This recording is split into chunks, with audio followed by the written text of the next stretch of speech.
hello guys welcome मेरो पुनः अर्को भ्लगमा स्वागत छ हजुरहरूलाई कत्रो घरमा अनि आज हामी जम्बू जान लाग्छौँ छुट्टीको दिन सबैजना मिलेर हामी 4-5 जना छौँ लेडिजहरू यहाँ ब्युटिफुल अनि अब कता हो थाहा छैन यार हाम्रो जम्बू मार्केटमा किचनको सरसामानहरू किनेर ल्याउन गइरहेछौँ लखर बाटो यस्तो घाम छ होइन हामी चाहिँ यस्तो कुना हिँड्दैछौँ गाइजहरू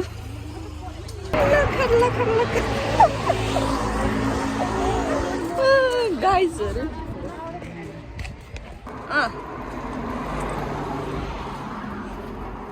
चप्पल जोरमा हिँडेको छु भन्दा नि बिर्सेर मरेछौ अहिले पो याद आउँदैछ आमा यस्तो बिजीहरू है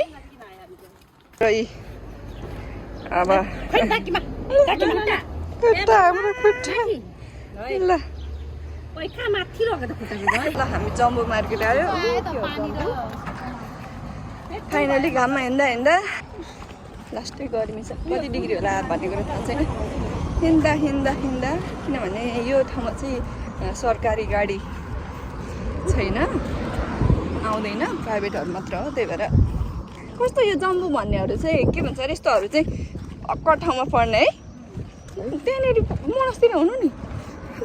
त्यहाँ भए गाडीमा गइन्छ हिँड्नु पर्दैन थियो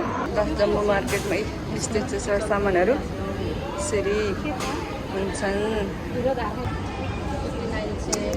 गाइजहरू अनि यो मान्दा सक्दा हामी चाहिँ फाइनली आयौँ म पनि छु है बच्चाको खेलाउनाहरू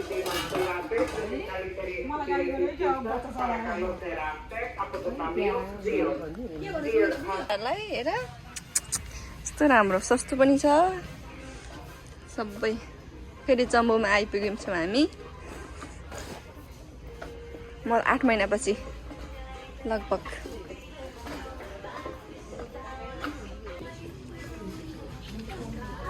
लेभेन्टुहरूको स्टोर चप्पल once they have to pay कति रहेछ यो चाहिँ 290 रहेछ यो चाहिँ 390 रहेछ यो 390 गोलको दुईटा गोल भेटा किचकिच गर्नु भइहाल्छ नि लगेपछि त्यहाँ सबैको रजाइ हो ओइ यो पनि हाम्रोबाट लान्छ होइन ओइ सुन न यो पनि यहाँबाट रहेछ लाँदो रहेछ हाम्रोमा त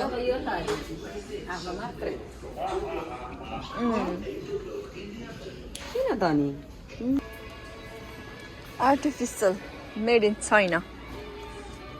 चाइनिज मार्केट लगाइज हामी चाहिँ जम्बूबाट फर्किनु अब घर जान लागेको छौँ यति 11-12 युरोको सामान मेरो so see you in next video by